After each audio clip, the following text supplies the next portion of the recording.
viewing a little bit more comfortable and less distracting, I suggest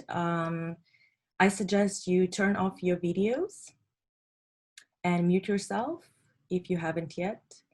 So let's give ourselves a few seconds to navigate and do just that. Please turn off your videos and mute yourselves. Also, please hide non-video participants. You can do this easily by clicking the small arrow next to where it's written stop video. Find the button stop video, it's in the bottom. Then go to your video settings and click hide non-video participants. This way you will only see the performers and not the rest of the audience.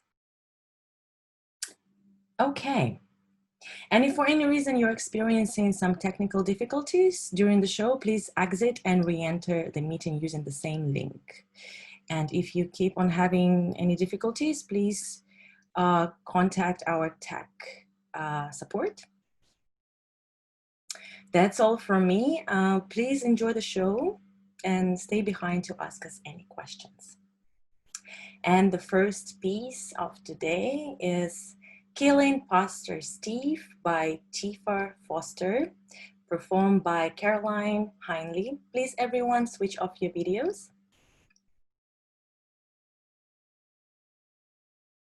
𝗀𝗶𝗆, if you'd like to say a few words about your piece before we begin.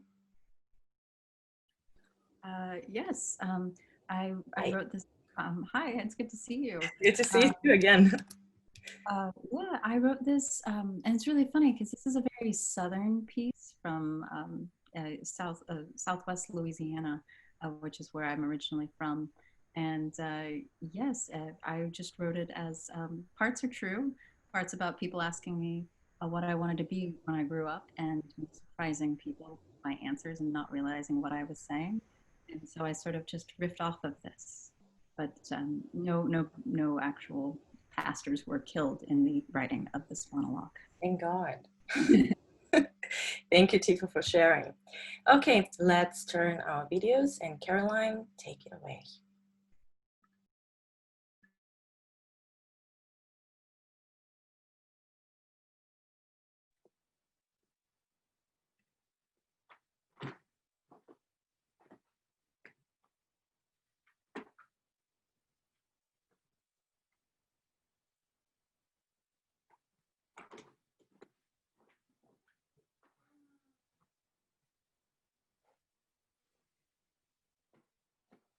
At a church picnic when I was 8, I got stuck sitting next to the minister. He wasn't a bad person or anything, but just, I never knew what to say to him. And I kind of thought that, like, if I said something he didn't like, or if he didn't like me at all, that it would somehow land me in hell.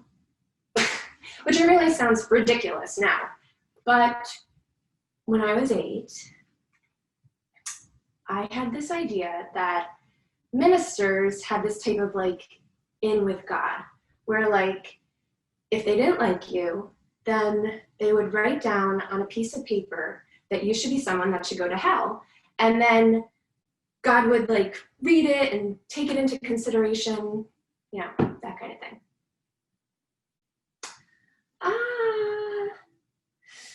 Somewhere in my 8-year-old logic, yes, I didn't think ministers actually could do this. But where I got the whole personal recommendation where they would write down on a piece of paper whether or not you should go to heaven or hell, yeah, I don't know. Maybe the whole Santa naughty or nice thing. Yeah, maybe. Anyways, okay. Back to this picnic. So,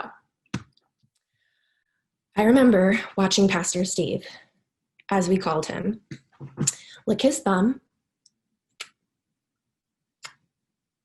and then for no reason I can decipher, look at me and say, Cie heç𝗹𝗶𝗴𝗶𝗴𝗵𝘀𝗀, what do you want to be when you grow up?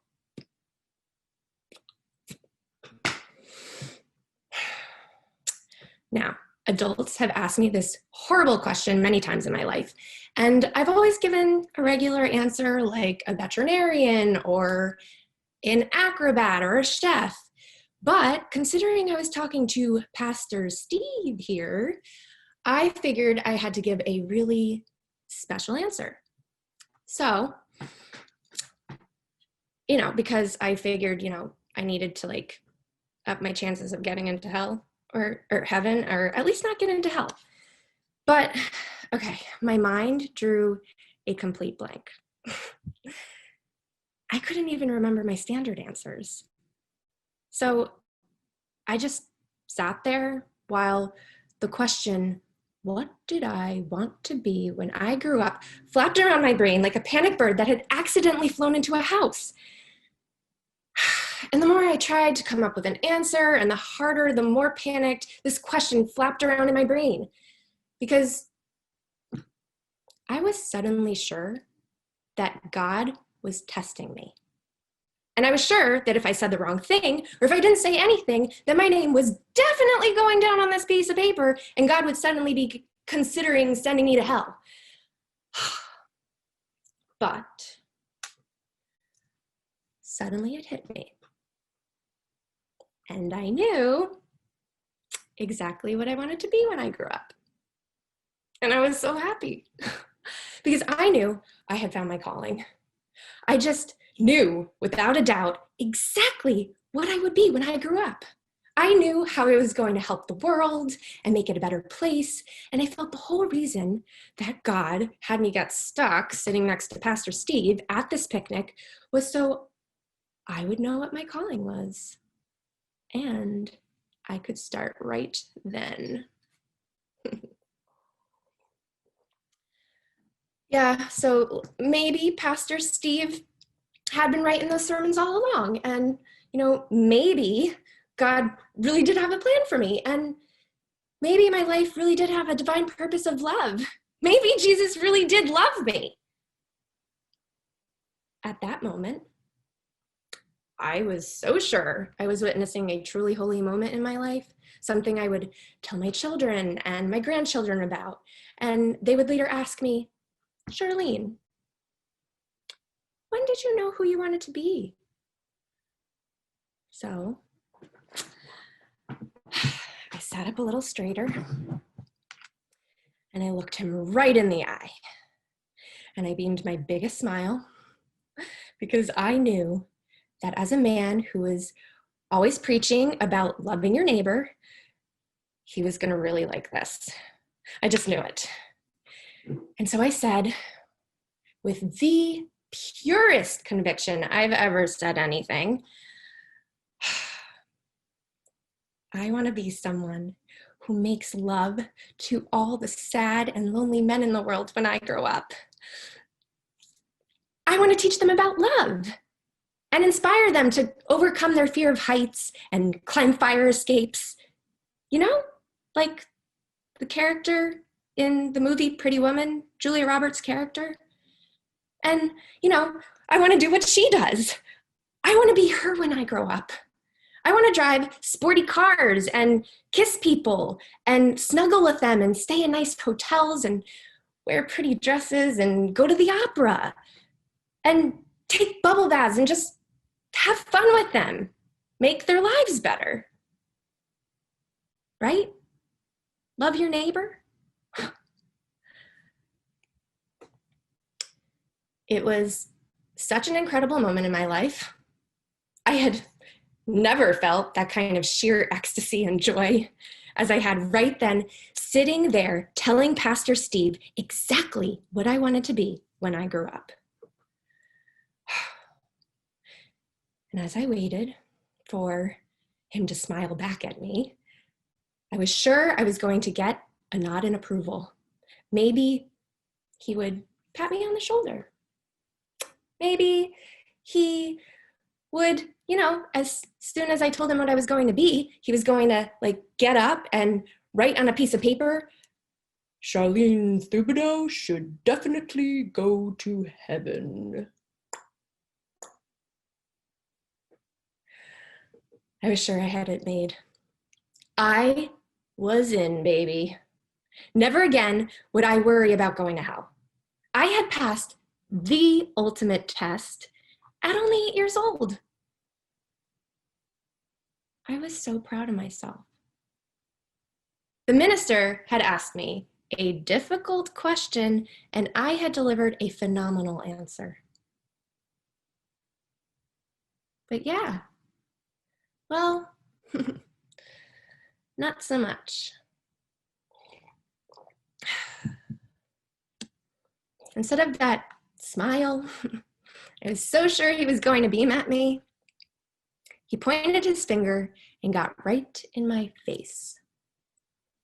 His mouth was even still full of food, egg salad and barbecue. Ugh. And I can still even kind of smell it when I think about it, the sourness from the barbecue hitting my nostrils with such strength as his hot breath spewed, Charlene 𝗀𝗶𝗲,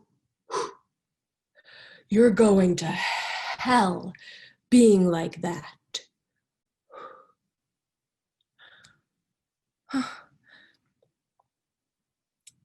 I thought I was going to puke. I didn't understand, and I was devastated. So I asked him, what do you mean? Why? But he didn't answer me. Because right then, he started coughing. And so I waited for him to stop coughing, hoping that as soon as he stopped, he'd tell me exactly why I was going to hell for wanting to love sad men and make them happy. Because, you know what? I knew there was no way Julia Roberts was going to hell. So why would I? That makes no sense. But he didn't stop coughing. And he suddenly stood up. And his plate of food fell to the ground. And his face started turning shades of purple and blue. And his veins in his neck just puffed out. And that's when I realized he wasn't just coughing. He was choking. Like, really choking. And he looked at me terrified. And as I opened my mouth to call for help, suddenly I realized I wasn't sure if I wanted to save this man. Because if I did, he was going to put my name on a piece of paper that I should go to hell. I mean, he literally had just told me that I was going to hell. So maybe if he didn't get the chance to write my name down on a piece of paper, I'd be spared from hell. I was 8 years old. How was I supposed to know that it didn't work that way?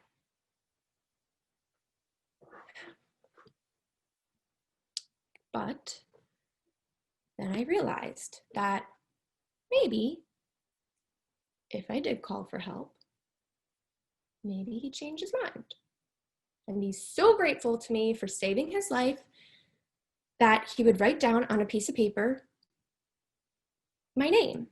So I screamed out for help. And everybody ran over and people started to try and do the Heimlich maneuver. And this was way before we had cell phones. So someone else ran to the nearest phone and tried to call an ambulance. But it was too late. Pastor Steve died right there. He choked to death on an egg salad and barbecue sandwich. All because what I wanted to be when I grew up.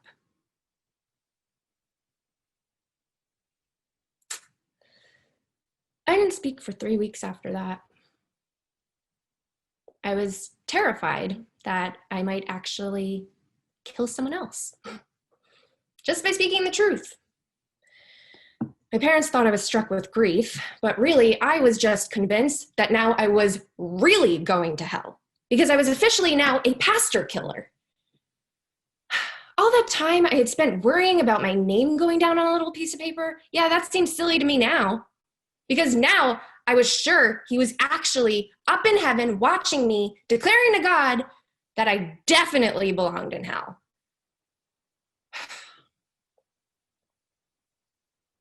Now, yeah, as an adult, looking back on things, I know I didn't do anything wrong. I had just watched a movie on TV. I didn't even know what a prostitute was or a sex worker. I didn't even really know what sex was, really. I thought it was just people kissing, being on a bed. But Pastor Steve getting in my face like that and telling me I was going to hell? What kind of sick, deranged person tells an 8-year-old girl that they're going to hell? Especially a minister. I mean, it was just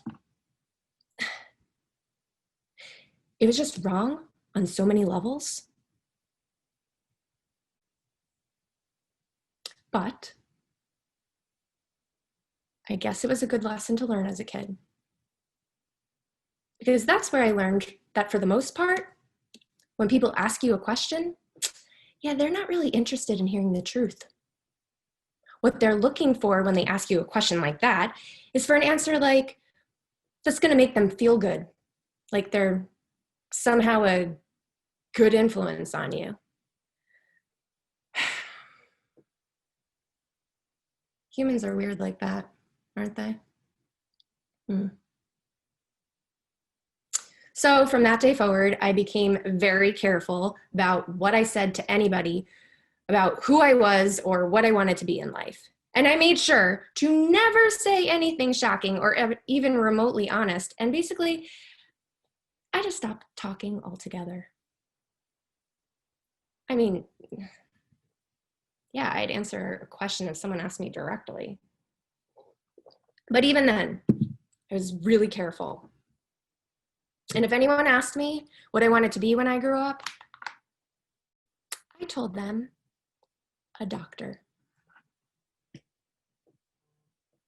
And I guess that answer kind of stuck and became a very respectable answer. So yeah, I guess that's the crazy story of how I ended up becoming a doctor.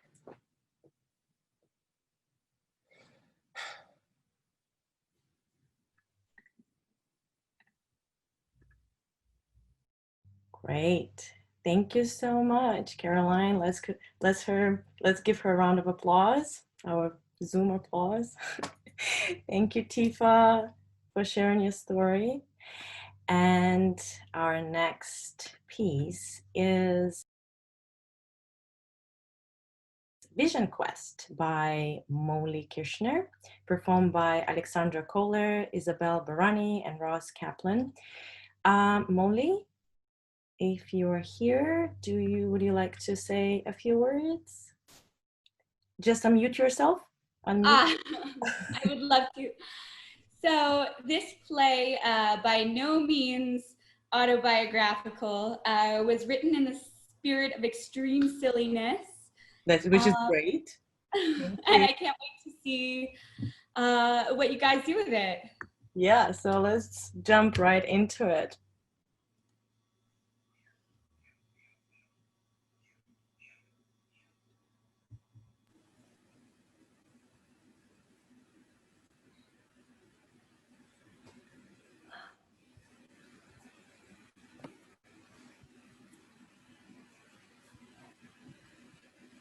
Welcome, children, to the forest. It makes sense for me to homeschool you in the forest. So that we don't get eaten by large predators, I will don this mask. This will camouflage us as though we were an army or a chameleon. Pop quiz! Where is your lifeline? Your hand. No rancid. Be specific. That means particular. You're wrong! That's 10 points for Heloise and none for Rancid. Rancid, you get a 0 on the pop quiz. Heloise, you get a 10. This is going in your college fund. So what we are here for, children, is your regular vision quest. That means you will each be sent off into your own section of the forest, where you will sit silently, fast, and wait 3 days for a spirit to bring you messages. An angel told Mary she'd give birth to the God baby. So it's something like that. If you fall asleep, I spend your college fund on college applications for the needy. That means you fail and you never leave homeschool. You will stay in homeschool long after you reach middle age and your teacher has passed on to the next world, and you will put the whole thing on your LinkedIn profiles. And you will undergo sterilization. And that goes on the profile too. You understand?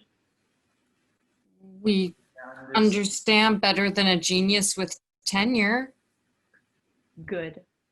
Before we begin, let us get to know the forest.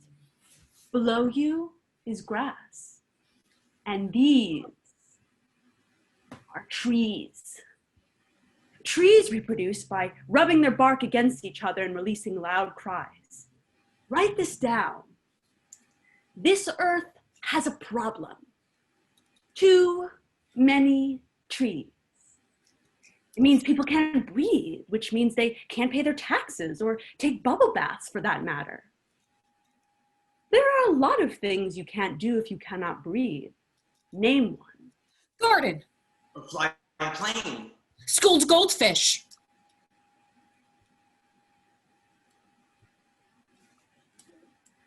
Rip off a customer, a lady customer.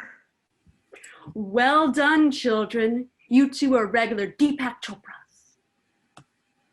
So what do we do about the tree problem? Obviously, we recycle. Once I had a glass bottle. I smashed it. I put the shards in recycling. I'm part of the Green Bean Queens Club at my school. We recycle everything, including bubble gum and sandboxes. No, Heloise, recycling only makes the problem worse. What we need to do is cut down the trees or scare them into self-humiliation. Oh yeah, we learned about that last week in math class. Yeah, and at that anti-bullying conference we went to, trees are bullies. I teach you these things so you can prepare to commune with your environment. A vision quest is no small thing. It can change your life. I'd like to have my life changed. Me too. I want mine changed into a Maserati. That would be nice. A sports car. I could impress Steve. So, now that you know all you need to know about forest ecology, you may go off and find your spots for the vision quest. I'll come to collect you in 3 days and see what wisdom has been gifted to you. In the meantime, I'd like to try golfing for once. Okay, Rancid. You go that way and I'll go this way. Yeah, but I get extra credit because I'm scared of the dark. You know, my vision quest is going to kick your vision quest butt. Yeah, well, my vision quest is going to take your vision quest to the cleaners and return your vision quest's clothes unironed. Yeah, we'll see about that, big sis. We'll see about that, big bro. It sucks being the only siblings older than each other. I wanted to be an astronaut. I don't have time for you. I have to fulfill my spiritual mission. Bye.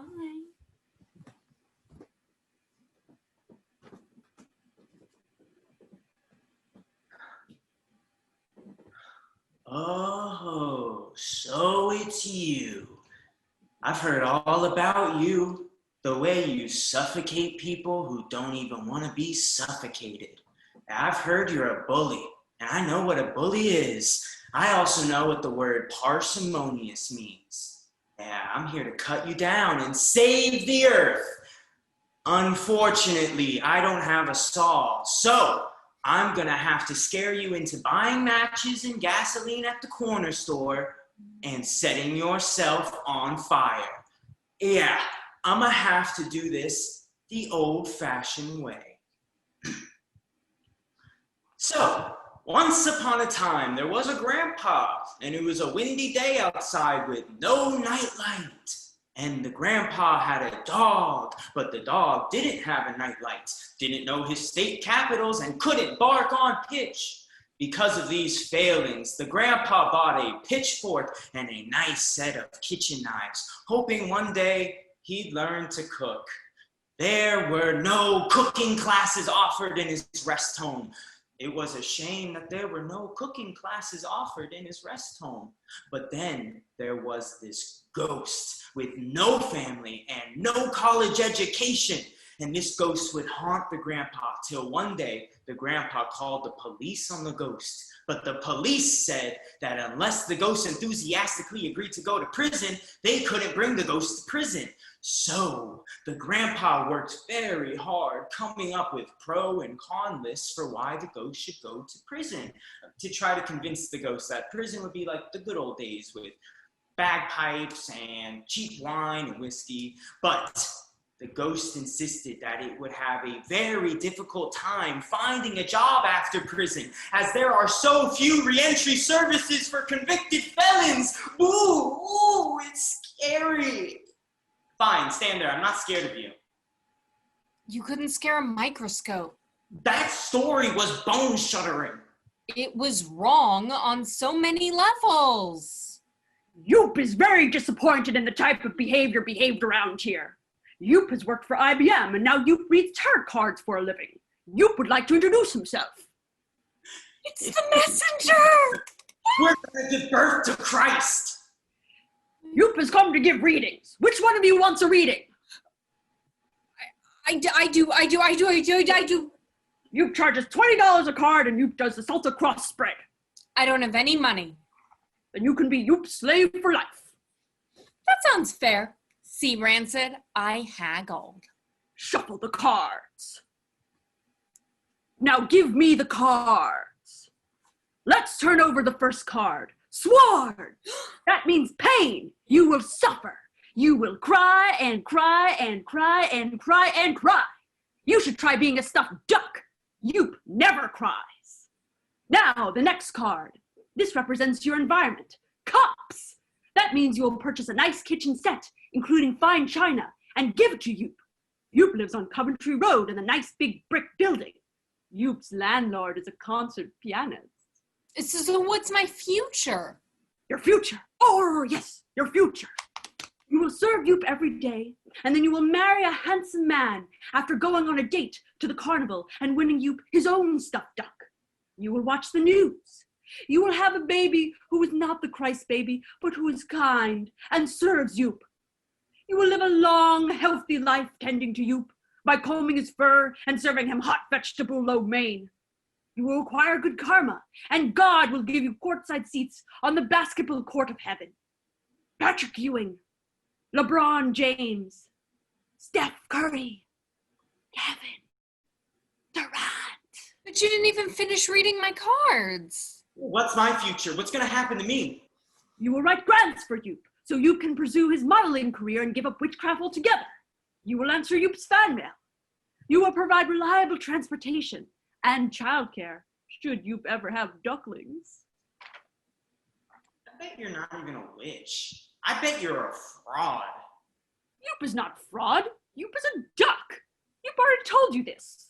Hey, Rancid, he's kind of cute. Let's take him home. 𝗀𝗵 is an upper middle class duck, content with his lifestyle.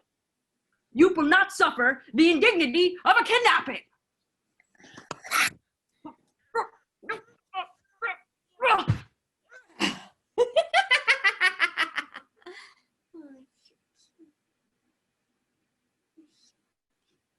Kids, progeny, beloved brats, how were your vision quests? I bet they weren't as good as my golfing. Boy, you really missed out. There were putts and holes. Mother, I had my future read by a 𝗀𝗵. Do you mean you were visited by spirits? Am I to be Jesus's grandmother after all? 𝗀𝗵 spoke to us, and he read our fortunes. Yeah, Eloise has got to be a slave to the duck for the rest of her life. Oh, how nice. I can spend that college fund on some nice pearl suspenders. Do you know how expensive children are? They cost more than a baseball team. What about you, Rancid? Did you get sold into slavery too? No, just lo mein. Well, this is excellent news. This is what I have been homeschooling you all your lives for. This is the moment I have been waiting for. The moment where I can finally abandon, deposit, you in the woods and get on with my life. Thank you, God. Wait, so you're just leaving? No, dear, I'm absconding. Well, what about us? You'll get along just fine. You know, I don't see any laundromats in the area. You could start a business. No competition. I bet it would be booming. But isn't it dangerous out here with all these trees? Frighten them, dear heart. Conjure your inner cowboy. Will you ever be back to visit? Of course not. But I will try golfing again. I enjoyed it. But we'll miss you. That's sentimental, dear. It'll give you a skin condition. Bye then, Mom. Bye. Don't say bye. It's sentimental. Oh, it's disgusting.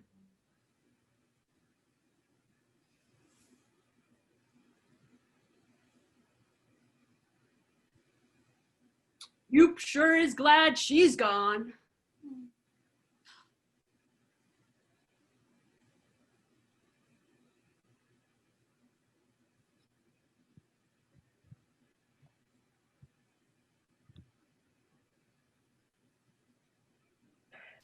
Thank you, guys. Hilarious. It's a story that sparks imagination, really. Give them a round of applause. Great job, guys. I really enjoyed this story. Okay, and our next story is Ice Cream Run by 𝗀𝗵𝗀𝗀𝗀, performed by Carla Go and Caroline Heinley.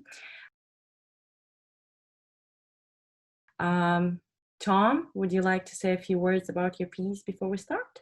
Sure. You know, all stories are a little bit based on truth, and this is a story sort of based on growing up with a bipolar father. Back before bipolar was even a name that we used. I mean, manic depression was kind of thrown about. So things happened back then that were crazy, some difficult to write about. So I decided that I would sort of take two stories and kind of mesh them together and come up with something completely fictional, but sort of based on reality. And I also noticed when you get older, the way you look back on things, there's two people's point of views, and then there's the truth. So try to figure out which one is the truth out of these two in Ice Cream Run. Thank you, Tom. Let's jump into it.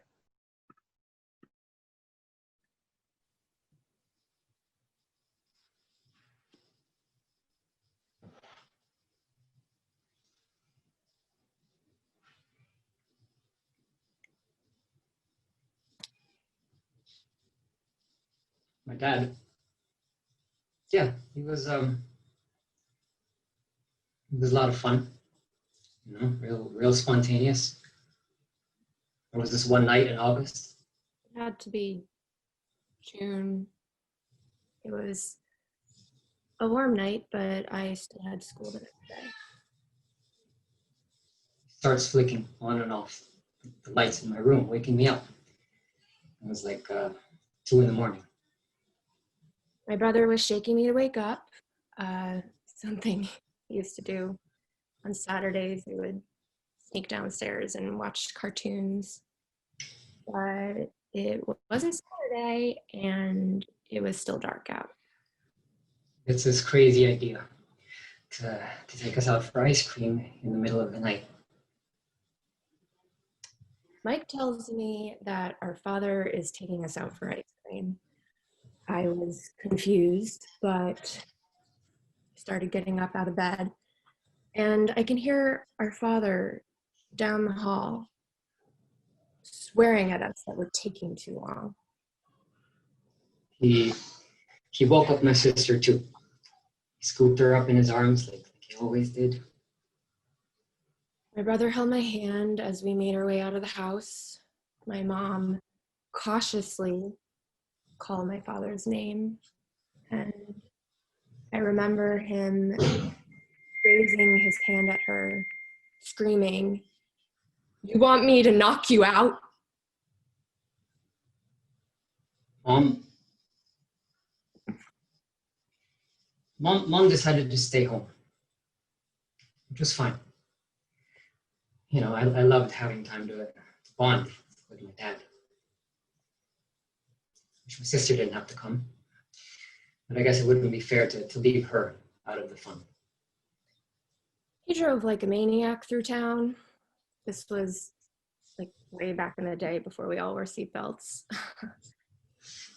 Yeah, we're lucky he didn't kill us. My brother and I sat in the back seat. The passenger seat where my mom always sat was empty. He let us sit in the front seat, which was cool. You kids are so lucky, he said. My father never took me out for ice cream. And knowing my old grump of a grandfather, I'm sure he didn't. He kept talking and talking, things that were inappropriate to say to children, but he didn't care. So he pulls into this Dairy Queen. He still loved that place. Of course, now it's in the middle of the night. He was furious that the Dairy Queen was closed. I mean, it was 2 a.m., but he was irrational. He kept trying to pound down the door, tried to pick the lock. I guess he thought maybe that somebody would be in there cleaning or something, and they would give us some free ice cream. But the place was empty. Before he got back in the car, he threw a rock through one of the windows. The sound of the glass shattering frightened me. He joked. He joked about throwing a rock at the window. And Dad, he had a wicked sense of humor. He must have scared himself, because he ran back into the car and drove off quickly. But he was insistent that he get us some ice cream. He made a promise to his children, and he was going to keep it.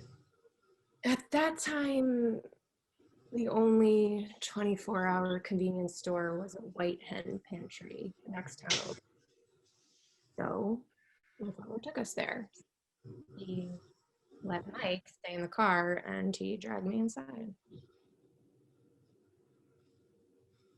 He let me sit in the car with the radio on, which was cool. He ran around the store picking up gallons of ice cream and various other items. We carry some things as well. Our arms were filled by the time we reached the counter.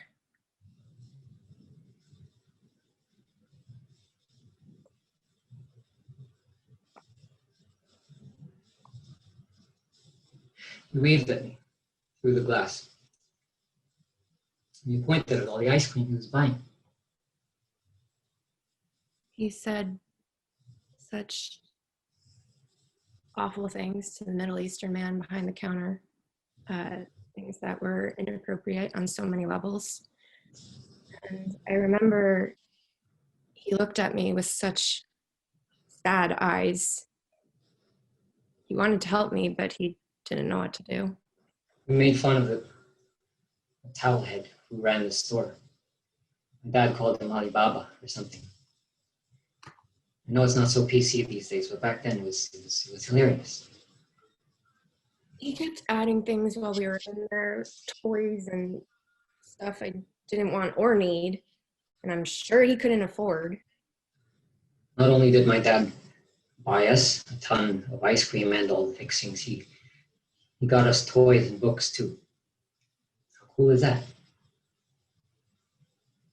I remember when we drove back to the house, my mom was standing in the front door waiting for us. I could see her shadow.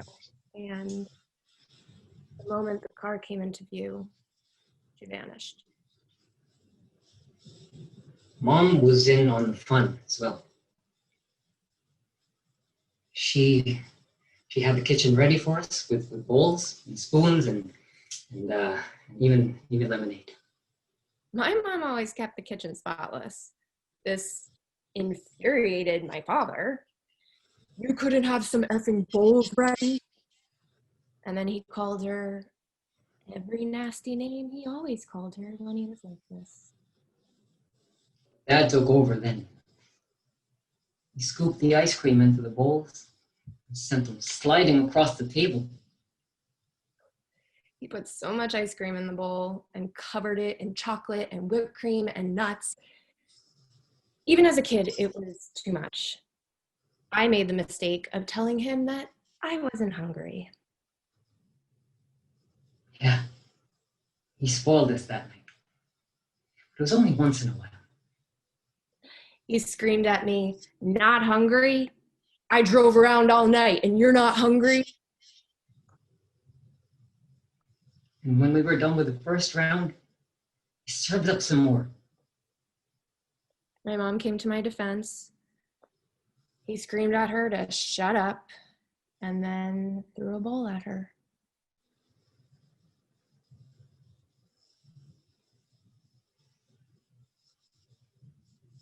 As a matter of fact, he slid one bowl at me so quickly that it slid right onto my mother's lap. It hit her in the cheek and then bounced off the back wall. And then we all laughed. But my mom did not flinch. The mark is still on the back wall to this day. We all laughed. I ate my ice cream with tears rolling down my face. That was the best ice cream I ever tasted. After a few minutes of my crying, my father told me to go to bed. Well, I went to bed and slept so well that night. My stomach was full of ice cream. It was one of my fondest childhood memories. I cried myself to sleep that night, and then silently prayed that tomorrow would be one of those days that my father couldn't get out of bed.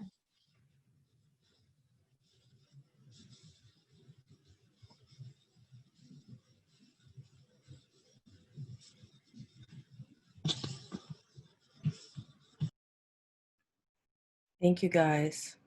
Indeed, it is a very moving piece. Thank you, Tom. And our next piece is called Stuffed by Jane Lee and performed by 𝗀𝗆𝗆𝗀𝗀 and Justine Schulson.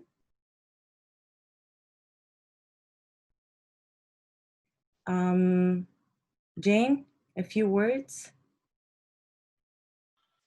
Hi, so first of all, thank you, Christina Quiz, the actors, director, for making this possible. And this play is a fictional story. It's not my own childhood story. It's about a man with a special childhood friend and explores how that affects his adult life. Great. Let's jump right into it.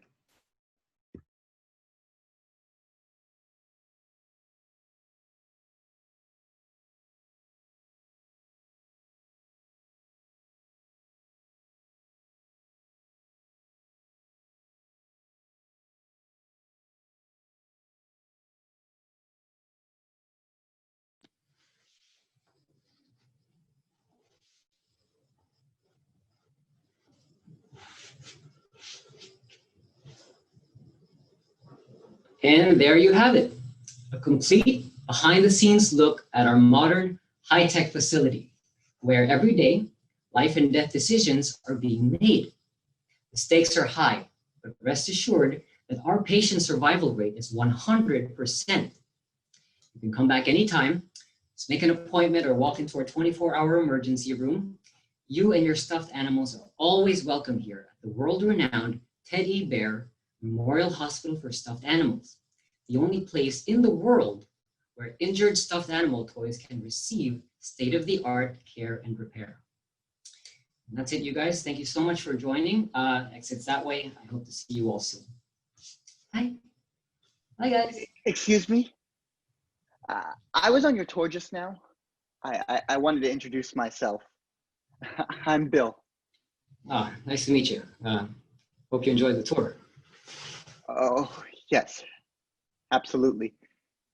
You made a big impression on me. I wanted to tell you how much I loved the tour, how much you meant to me. Well, thank you. No one's ever said that before. I'd never heard of a hospital for stuffed animals. I found it randomly online, just looking for something to do while I was in town. As soon as I saw it, I knew I had to come. We're not very well known, but we're trying to spread the word. Wish I had a hospital like this when I was a kid. Wish I'd known such places exist. Did one of your stuffed animals have an accident? It was worse than that. There was a death in the family. Oh. A human being, you mean? No, a stuffed animal. Huh. My blue elephant, Grimwald. Well, that's a relief. I mean, I thought someone actually died, like a human in the family. I mean, this was just as bad. I was sadder on the day Grimwald died than when my father died. Oh. Didn't you like your father? Oh yes, we were very close, but I hardly ever saw him. I spent every day of my life with Grimwald. I had him since the day I was born. Suppose you could get attached. It was so sudden. A complete shock, especially because he was so young. Nothing can prepare you for something like that. Oh, your father, you mean? No. Grimwald. Nobody was surprised when Dad died. He'd been sick. But with Grimwald, it just came out of nowhere. What happened? Fell out of the car one day and got run over. Totally crushed, seam split, stuffing everywhere. It was ghastly. Oh, that sounds a bit more extreme than what we usually see. But your doctors could have saved him. I'm sure of it. With all the technology you have. I'm not sure. It all depends. But the lasers and the scalpels and the scalding irons, cutting edge. That's what you said. Complete skin replacement. You said that too. Yeah, I may have exaggerated that just a bit for dramatic effect. You know. I'm sure they could have done it. They make life and death decisions every day. That's what you said. You do realize that these are stuffed animals we're talking about, don't you? Of course. That's why I was so taken with your hospital. You understand people like me. You understand the love of a boy for his blue elephant. Okay, most of our clients are children. Their parents bring them in with their toys. I hate that word. So cold, so demeaning. Grimwald was more than a toy. He was my only friend. But you're a grown man now. You have real friends. Human friends, I mean. I never got over his death. How could I? To go through such trauma when I was only a child? I begged my mother to save him, to sew him up, but she refused. She threw him away. Well, you know, it takes a lot of experience to stitch up a stuffed animal. Most home sewers don't have the skill. But to just throw him away, to toss him in the trash like a piece of garbage, it was heinous. Well, I'm sure she didn't realize how much it meant to you. I'd never forgive her. Look, I'm glad you enjoyed the tour. Do you want to see a picture of Grimwald? I must. This is from better days, of course, but before the horrific accident. There I am in my crib, and there he is next to me. Handsome, isn't he? Yeah, for an elephant. But I'm afraid I've got another tour starting in a few minutes back at the entrance, so if you'll excuse me. Don't worry. I'll be back later. You'll see me again soon.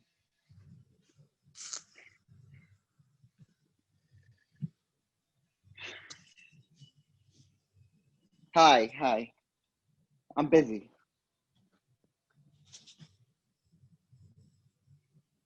What do you mean she's dying? No, I don't believe you. Bury the hatchet. Barry is right. I'll bury her before I forgive her. No, I'm not coming. Yes, that's exactly what I mean. If she would just admit she was wrong, if she would just apologize. No, no, no, it was not trivial. How dare you? It was heinous. The way she just let him die, knowing how much he meant to me, as though his life wasn't worth anything at all. It was wrong on so many levels. And Dad too. Yes, of course. I was getting to that. All he needed was a kidney. She was the only match, but she refused. It was Grimwald. It was Grimwald all over again. No, it wasn't complicated. I don't care. No, I don't care that he destroyed their marriage. I know he was rough on her. I was there. But this was life and death. You put those things aside. I know I only had one mother. I only had one father too. I only had one elephant. Just let me know if it gets any worse. Tell her whatever you want. Look, I have to go.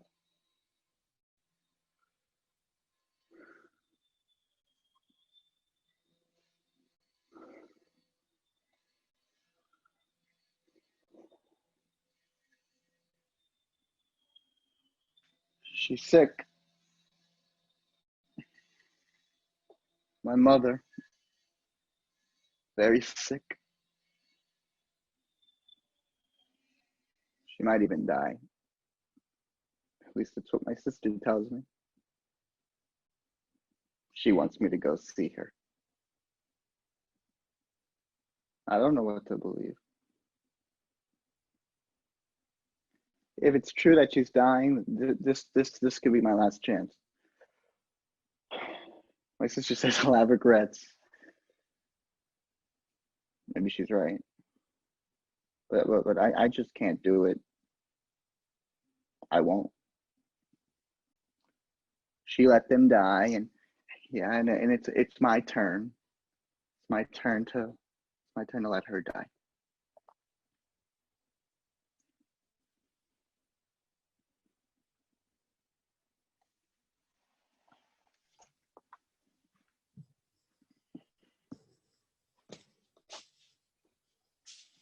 Welcome to the world's first and still the only stuffed animal hospital, soon to be world renowned. We're starting here in the waiting room, self-explanatory. Next, we'll walk into the triage area where our nurses evaluate the nature and severity of our patients' conditions. The injuries that we treat here can range from loose threads to missing. Yes, hi, can I help you? It's me, Phil. Don't you remember me? I introduced myself the last time I was here. Yes, you again. You're back. I told you we'd see each other again. Oh, I remember. I just didn't expect to see you so soon. Weren't you on this tour yesterday? Yes, and I just had to come back. I couldn't wait to see it again. Same tour every time. I know. I loved it, the humor, the pathos. It has everything you could want. How nice. Well, if you'll allow me to continue. Oh, of course. I didn't mean to interrupt. You're gonna love this. The injuries that we can treat range from loose threads to missing buttons, torn seams, severed limbs. In extreme cases, even total skin replacement may be necessary.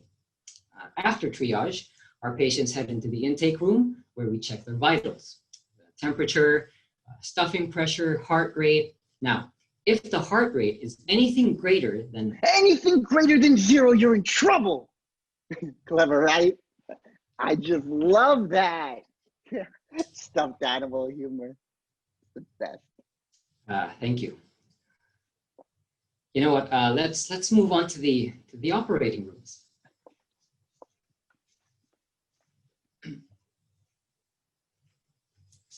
Here, our highly trained teddy bear surgeons perform delicate procedures using the latest in cutting-edge technologies. Lasers, scalpels, and scalding iron. That's right.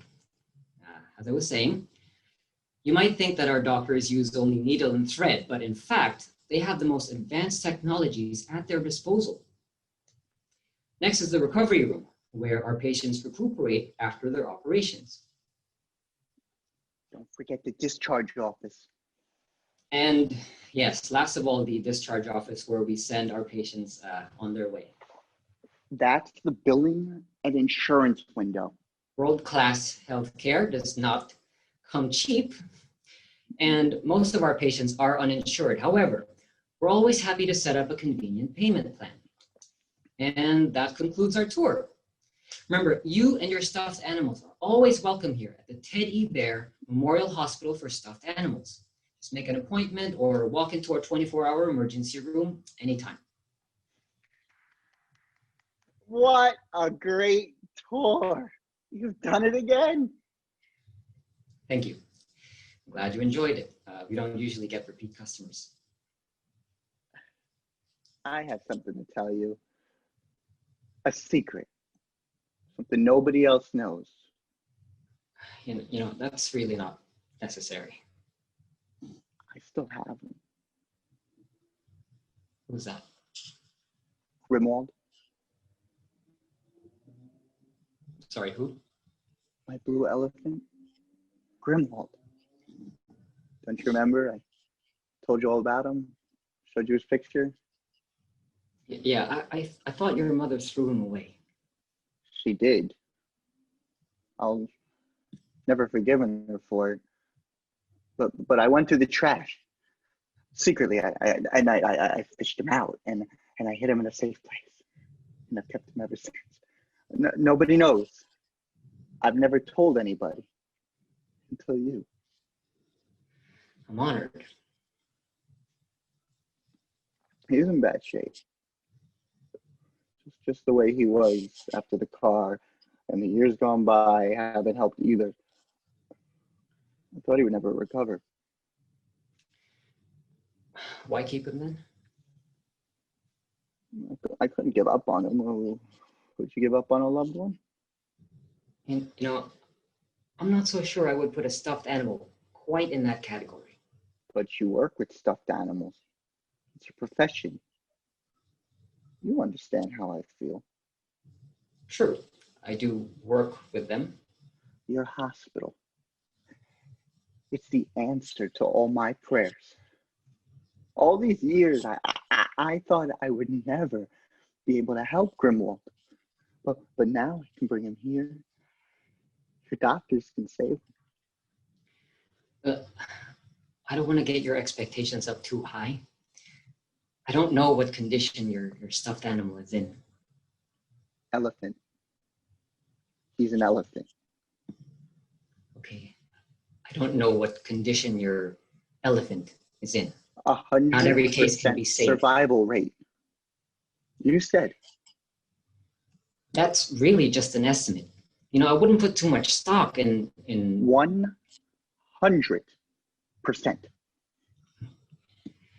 You'll notice that I left that bit out of today's tour. I did notice, but you don't have to be modest. Your doctors are miracle workers, aren't they? You do realize that this is a stuffed animal hospital, not a real hospital. Looks real to me. Look. We're standing inside it. It exists, doesn't it? Of course it exists. But it's not like a human hospital. We don't actually perform surgeries here, okay? It's not real medicine. Okay? It's like play. It's real to me. I can see that.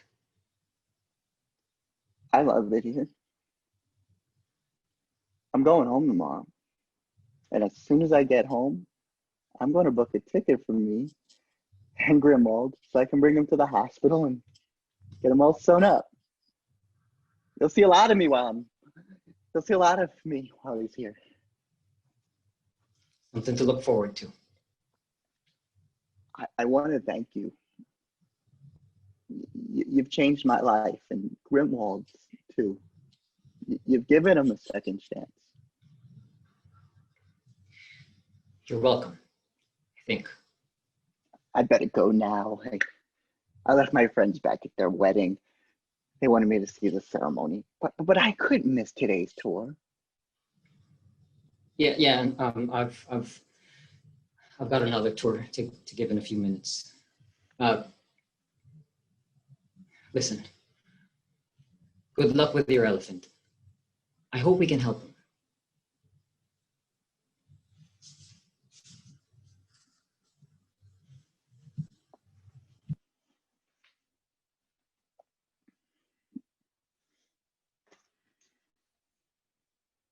He's going to be saved.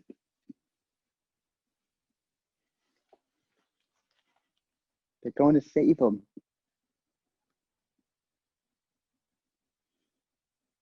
After all these years, he'll be like new again. Like the accident never happened. This hospital is a remarkable place. So much healing happens here. 𝗀𝗵𝗆𝗀𝗀 will be healed. And through him, I will be healed. Maybe, when he's better, my mother and I can be healed too.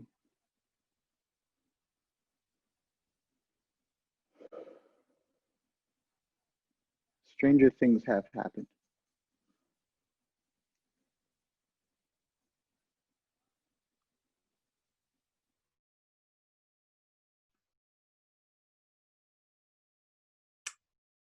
Applause. Applause, guys. Great piece. Thank you so much for sharing. Great work, guys. And our last, thank you guys for all the comments. Our last piece of today's performance is 𝗽𝗍𝗆𝗀𝗀 by 𝗀𝗵𝗆𝗀𝗀𝗀, performed by Raj himself. Raj, would you like to say a few words about your piece? You wrote it and you're going to perform it. Yeah, hi Christina.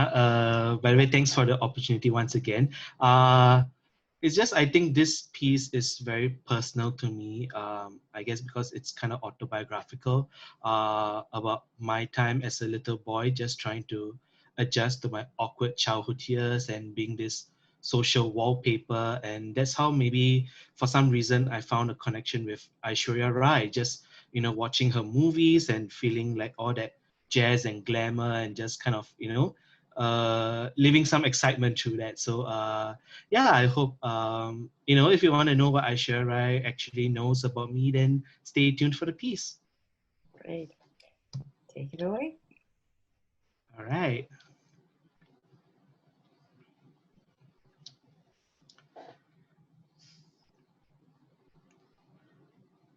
கண்ணே நான் பிரிந்தால் காதல் பூரிந்தால் உள்ளத்தில் உலகப் போர் மூலுமே நீ என்னை மறந்தால் நில்லாமல் மறைந்தால் என் கண்கள் பாலைவனமாகுமே பருவங்கள் சந்தித்தால் பிரிவொன்று உண்டாகும் துருவங்கள் சந்தித்தால் பிரியாது என்னாலும் கம்பன் பார்த்த காவியம் உருவாகும் ஹலோ மிஸ்டர் கட்சி கேள்விக்கு பதிலும் என்னாச்சு காத்து காத்து நாளாச்சு 18 வயசாச்சு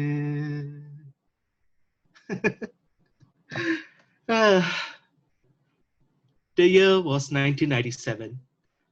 I was in primary 2 waiting for my Tamil language teacher to come into the classroom after recess. Everyone around me was abuzz with news about the latest movie, 𝗀𝗶𝗆𝗀𝗀, starring then newcomer Aishwarya Rai. Even the girl who sat beside me, who was usually quiet as a mouse, couldn't stop gushing about her new favorite star. I hadn't seen the movie yet. I didn't understand the hype. So I just pretended to listen to her as I kept on munching on my half-eaten chicken burger that I snuck in from the canteen.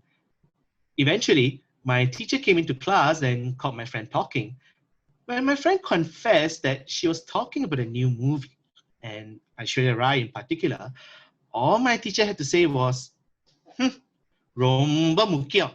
அவதான் உங்களுக்கு பரீட்சையில mark வாங்கி தர போற பாரு கழடிங்களா. Some months later, they happened to telecast that same movie on TV, and I watched it with my family. Thus began my lifelong relationship with the star of the century. What beauty, what grace, what charisma.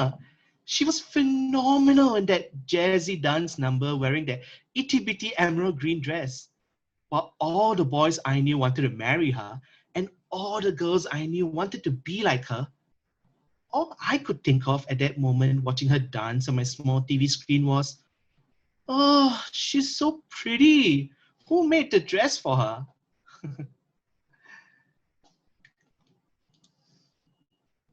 Of course, back then, I didn't know what it all meant. I just knew that boys always liked girls, and that's how the movies told love stories.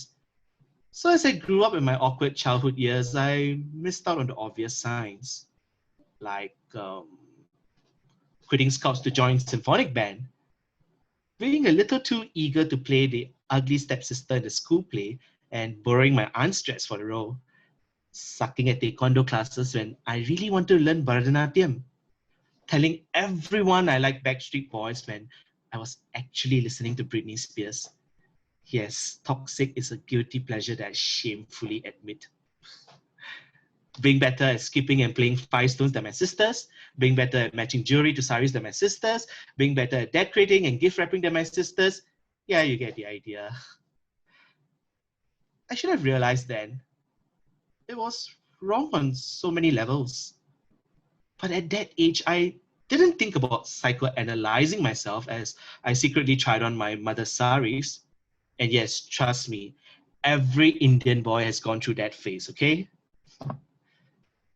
And I didn't understand why I was watching a techie show like 999 when all I was doing was just gawking at James Sly and his cute smile.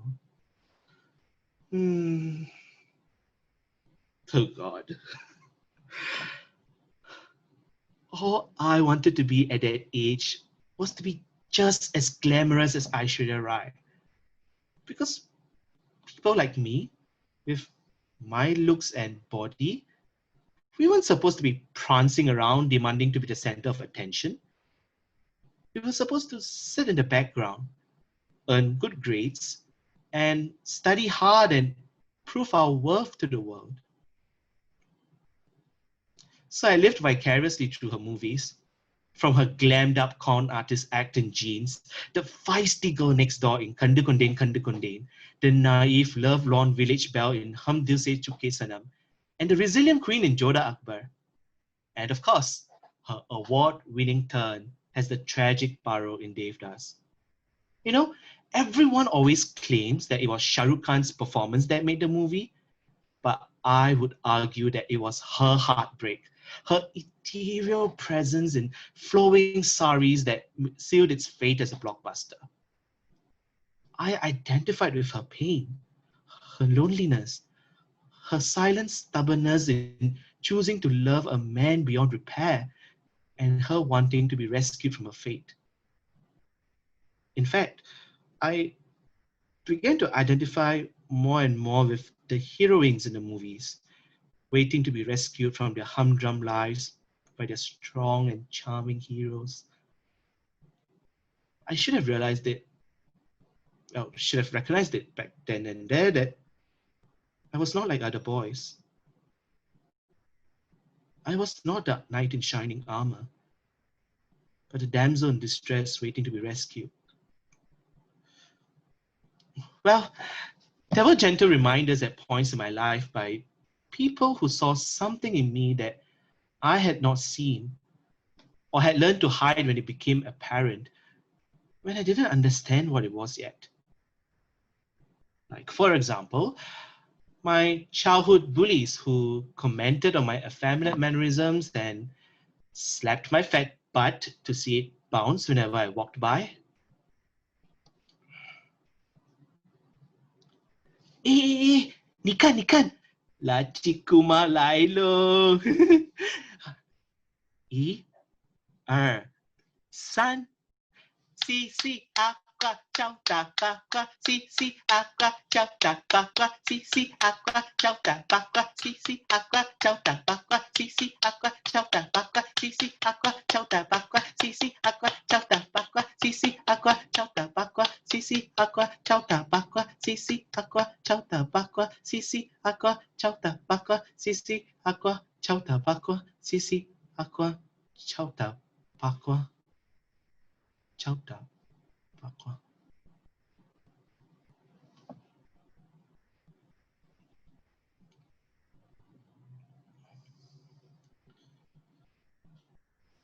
There were the boys who ignored me because I was not like them. And there were the girls who ignored me because I was too much like them. I could always ignore them back. I mean, who are they to me? But you can't ignore your family. When it hits home, it hits hard. One day after school, I was watching a show on TV with my father, and there was a commercial break for a beauty parlor. A local celebrity, quite a famous actor actually, was sharing his testimonial, and there were shots of him getting his eyebrows threaded. Now, mind you, he was a happily married straight man who probably used the services at the beauty parlor to keep him looking young for all those numerous roles he played on all the popular drama series. But that shot of his eyebrow threading was enough for my father to spit out the word, Bondan.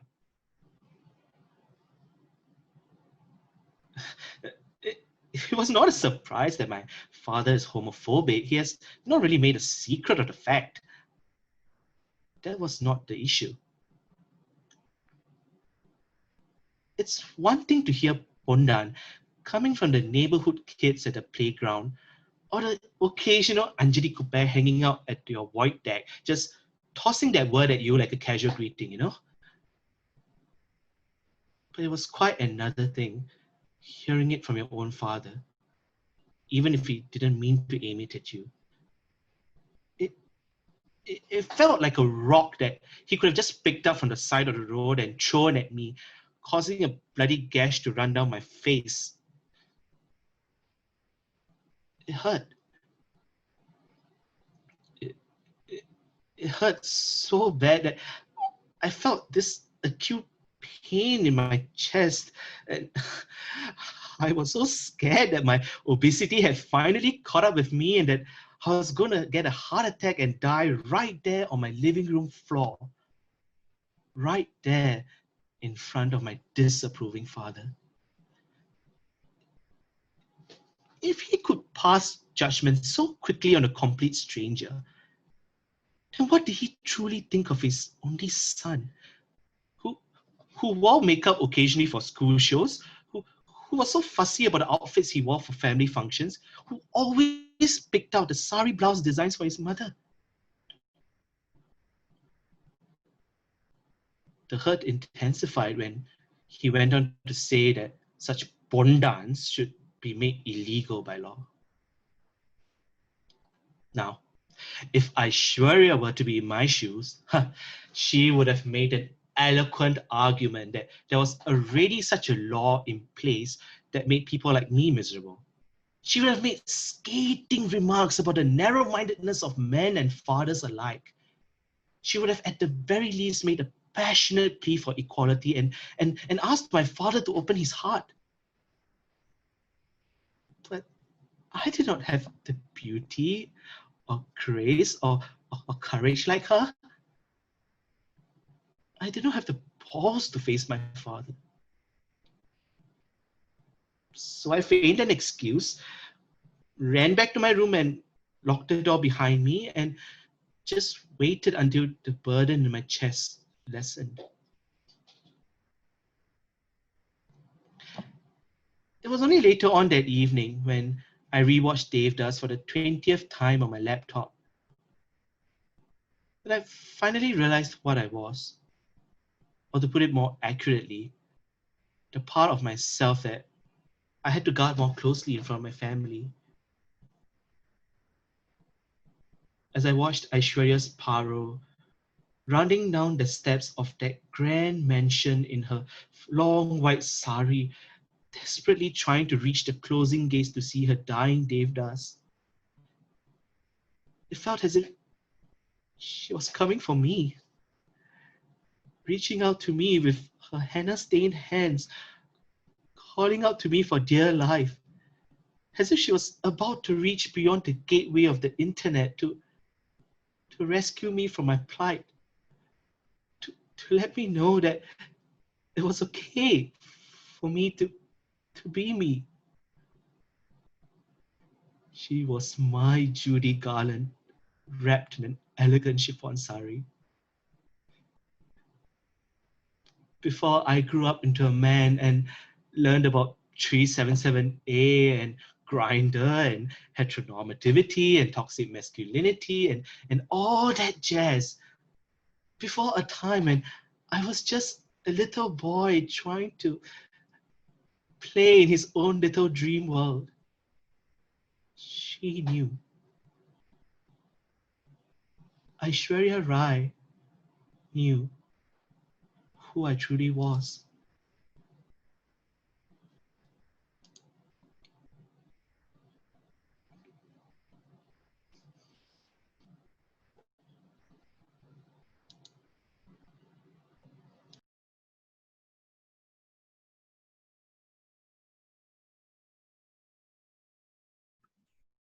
Thank you, Raj, for sharing your personal, touching story. And thank you, everyone. Everyone, you may now switch on your videos, including the audience's members. Let us see your faces. Thank you so much. It was amazing. Thank you, actors. You did a great job. You worked really hard. I know, given very short time for preparation and rehearsals. And as promised, now we're open to any questions from the audience about, you know, the process, the rehearsals, story submissions, anything that you are, you know, curious about. You may write down your questions in the chat group, and I will just read them aloud. Also, yes, please write down your comments. Amazing. Hugs, Raj. Good show, everyone. Thank you so much. You all did such a great job. Thank you, guys. Thank you, thank you. And thank you, the playwrights, really. For those of you who don't know the process, we basically, so Village happens every, you know, once in 2 months, the submissions for plays, for short stories. And then we pick best 5, and yeah, we just perform them online for now in these crazy times of COVID. So yeah, and we, you know, we do open call for the actors, and actors rehearse by themselves via Zoom, and then they present it to us, to me and the guest director. Gabriel is not with us today, I think. But yeah, we just give our feedbacks, notes, and the actors make some adjustments, but basically they work by themselves. And then we perform. Yeah. Actors, how was it for you? The process, like, was it the first time working in such short period of time or in such format? Would like to answer. I'm gonna pick someone. Justin, I'm looking at you. How was it? I really enjoyed. Well, I was really I was blessed to work with Carlo, and he was a really receptive and helpful scene partner to just bounce ideas off of. And we really, really tried to.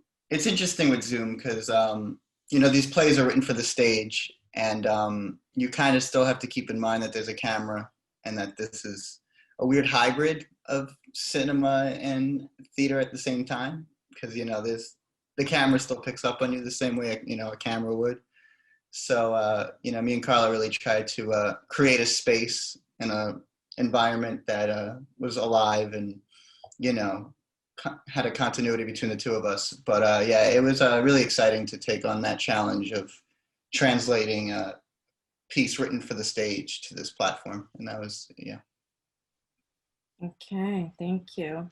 And we have actors who had to replace last minute, some actors who actually got tested positively for COVID. Unfortunately, we not lost, oh my gosh, no, it was, we had 3 actors who, sorry, got positively tested and they had to leave the showcase. So we had 2 actors, Caroline and Carlo, replacing them last minute. Thank you so much for, saving and keeping this show going. How was it for you, Caroline? Jumping in last second. It was fun. I think that, I like to prepare, so it definitely was a good exercise to jump in. But the reason why I especially wanted to jump in was the writing. I thought it was written so beautifully. And it's a cool topic. So yeah, and everybody was so great. It's you, Christina, you do such a great job at organizing everything. It's so crazy. Oh yeah, of course. I mean, we're on opposite sides of the world, so this has been really, it's been an awesome experience. Setting up rehearsal times with my scene partner, Carlo. Carlo was great, and we would text on WhatsApp, different ideas that we had to add more.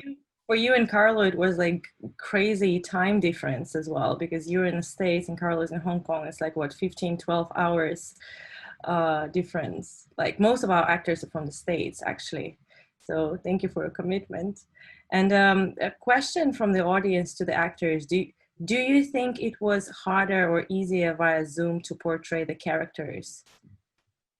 Carlo, do you want to answer this question? Do you think it was harder or easier via Zoom to portray the characters? As opposed to other medium? Yeah, stage.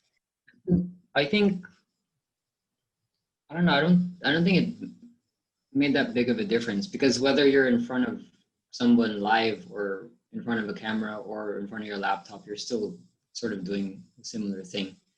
So yeah, I think, okay, in some instances, it might be tougher in front of Zoom because you have to use more of your imagination, I guess. You have to imagine the set, what's around you. You've got to think about who else you're interacting with and that kind of thing. So yeah, I guess it does make a little bit of a challenge.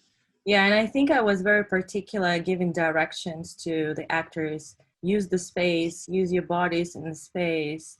Right. we do know that it's work with screen, but we also want to engage the audience as Right. as you know, the best as we can, given circumstances. So yeah, I was very anal about it. Like, use the space. Yeah, no. All of the notes, I think, brought the stories more to life, because I mean, it's very restricting, the medium that we're working with. So we try to, you know, like you say, like, we're trying to make the best of the limitations that we've got. Yeah, that's true. We've got a question from 𝗀𝗃𝗃 for Raj. 𝗀𝗃𝗃, do you want to? Hi, Raj. Hi, Hello, hi. Good to see you again. Hi. I missed you. Good work. 𝗀𝗃𝗃 is our previous director for the previous village showcases. So 𝗀𝗃𝗃 is in UK right now, so he couldn't direct. But yeah, 𝗀𝗃𝗃, welcome back. I missed you. Hi. Hello, Christina. Hi, everyone. Hi, Raj. How did it feel for you? I'm gonna guess that your piece was quite a little bit autobiographical, but also because it is a play, and also because you are the only character. We don't know exactly who you're speaking to directly. We do kind of feel like you're addressing us, the audience, but how do you navigate that? Who are you talking to, and what's your thought process on writing that piece? Wow, that's okay. I think when I was kind of writing this, I was just trying to use the especially the prompt of a crazy childhood story, and the craziest thing I could think of, because my life is not really that exciting, but is like my time watching movies and the kind of fantasies that brings up. I guess for some people, how Disney movies are, like for me, that's how 𝗍𝗫𝗃 movies were back in the days. And this was like in the late 90s, early 2000s, don't really have the distractions of the internet and all that. You know, you wait for weeks or months just to catch the movie on TV or to go to cinema. So it's really a kind of exciting experience growing up in that kind of case. Not like nowadays where you have easy access to YouTube and all that. So just focusing on that, I think kind of kept me grounded, and I think that kind of pointed me in the direction to what I wanted to talk about. Also because I guess some things that I was trying to say was kind of personal, but I didn't want to bog it down in a overly melodramatic way either. So I was just trying to find that ease and that kind of idealism I had as a kid, and trying to channel that into talking about my experiences more. So this is, I guess, more about a boy who grew up and I guess became more skeptical in the life, but I guess a part of me just holds on to that childlike dreams that he had once, and you know, trying to navigate that. So that was just the most interesting process, I guess, both in the writing and also approaching it from a acting point of view, because I took the easy way route and didn't really use the space, as Christina, I guess, was saying. But I guess for me, I was trying to keep it just more grounded in terms that I was thinking of it more as like a confessional piece. So I was very kind of focused on that and to delivering that across. So yeah, that was kind of how I approached that. Thanks, man. Thank you. Any other questions from the audience? Can I just say that to Raj? Hey, Hi, Raj. Mia. I was trying to type, but it came out really bad, so I just can't type on Zoom anyway. But thanks so much. It was really simple, and I thought it was very effective, just talking directly. And I think because it wasn't so, it wasn't over the top. It was staying true to what the plot was. I felt very touched by it, actually. Like, thank you so much for sharing that story, and all of us here are really, really impressed with you. Thank you so much. Thank you. Hey, guys. Everybody, thank you. Thank you, everyone. Thank you so much for that. Okay, I'm gonna Thanks, mute Mia. myself. Singapore, miss you. Miss you too. Hi, Christina. Hi, Carol. Hello. Okay, I have a question actually to the playwrights. How was it for you seeing your plays performed on Zoom? And this is one question, the first one. And the second one, did you write it, because I don't know when you wrote it, but did you write it keeping in mind that now time is very different and you have to, you know, make the piece so mobile that it can be performed online and offline. Do you think of it now as a writer? And yeah, how was the experience for you to see the characters and everything? It was delightful. Oh, you go ahead. Molly, go. You already started. Go. It was delightful. I did not write this play for the Zoom platform, but the way the effects were coordinated with the backdrop and the way that the actors were aware of the space brought it to life beautifully, and I think even enhanced the comedy. I was so impressed, and my husband and I were just here laughing our heads off that, you know, the actors really understood the comedy and seemed to use the medium to bring that to life even more. So thank you. Great to hear you enjoyed it. Thank you. Tom? Well, no, I didn't write this specifically for this show, but with a lot of writing right now, I look at something that's been around for a while, and I feel like I kind of have to adapt it to the world that we're living in now with the Zoom performances and that. For me, it was a little strange, not for the reason of being Zoom, but anyone who knows me knows I'm more known for comedy. So I'm usually the one who opens their show or closes the show with a laugh. So it was actually very interesting to be in the middle of the show and to be the very, you know, heavy drama of it's sort of two dramas in a row, to be the first of that. And it was, for me, that was a little bit of a different vibe to be the one who's sort of bringing down the house, but, you know, putting a message out there as well. But I thought the actors did a great job. I sort of liked, and I'm assuming this was intentional, that each one of them had an object that they were touching. Carl had the watch, and Caroline had the headband. And I thought that was a nice little addition to the piece, that they had something in there that kind of sort of maybe attached to the memories that they were having of the childhood. So that's what I added to it myself, but it was great. That's a great note. We were working on it. Tifa? Yeah, I loved Caroline's performance, and I loved the way that she embodied Pastor Steve. That was really fun. I wrote it for you all because I saw your prompt and I said, oh, I wonder what I can do with this. That's fun. And so I just sort of started unfolding, you know, letting it kind of spool out. And it was really fun too. I was glad that you all liked it and selected it because it was just for you. So. Yeah, that's right. I think you mentioned that you just wrote it like spontaneously in one go and just sent it out, right? And Tifa is our reoccurring playwright. It's already second showcase. So great to have you back. Jane, what about you?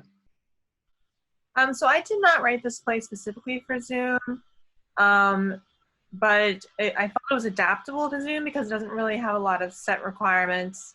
And this is the third time I've had a play done as a reading on Zoom since the pandemic started. And I'm always so impressed with how the actors and director are able to use what's sort of a limiting medium to still tell a story in a very visual and moving way. And I would say this was, of the 3 Zoom readings I've had of my plays, I thought this one was the best. I really loved the way that the actors used the space and almost created a little bit of a set with the stuffed animals. I was thrilled that you actually created or found a photo of the elephant with the baby. That was a highlight. So yeah, I loved the work that you guys did. It was amazing. Thank you. Well, I'm happy that you're happy, guys. Any last question before we go? There's some great comments in the group chat. Thank you guys for sharing your love. Any last question before we wrap it up? Actually, I kind of had a little question for Jane specifically because I really loved your play. I felt so touched with the earnestness of, I guess, Bill's character, because I remember my mom throwing away my teddy bear when I was a boy after returning to the hospital because she was afraid there was going to be germs on it, and I remember being so mad at her. So I totally get Bill and like him holding on to that memory, because for me, like, that teddy bear kept me safe during my hospital stay when I was alone. So I totally got it. I was just wondering, what I guess gave you the idea to use, I guess, the stuffed animal as form of like an analogy of sorts for, I guess, the hurt that Bill was kind of going through with his, I guess, family situation. Like what kind of prompted that? Thanks for the question. And it's so touching to hear that you had a similar experience with your teddy bear. So this play started as a writing exercise. It was an exercise where you were supposed to imagine a tour guide giving a tour of a place you've never been. So I was just trying to think of something that was unfamiliar but familiar enough that I could imagine it and sort of picture it. So that's how I came up with the stuffed animal hospital. Thank you. Okay, thank you everyone. Thank you the actors for your hard work. It was lots of fun working with you. It was an honor working with you. Hope to develop this relationship further. Thank you the playwrights to sharing your personal stories, your humor, your heart. Thank you the audience who support and keep on supporting us in this interesting time of experimentation. So with Village, we're really, striving to do this kind of performances more often. Like I said, they're free and open for everyone. And I already have another idea for the next, showcase. So, watch this space, follow us on Instagram, Facebook, all the social media, and please stay safe. We've actually recorded this video, so it's gonna be on YouTube for absolutely free. You can share it with your friends and family who didn't have a chance to watch it because of the time difference or wherever.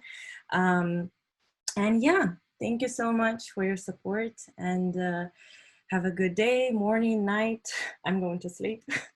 So thank you so much, and stay safe. Bye-bye.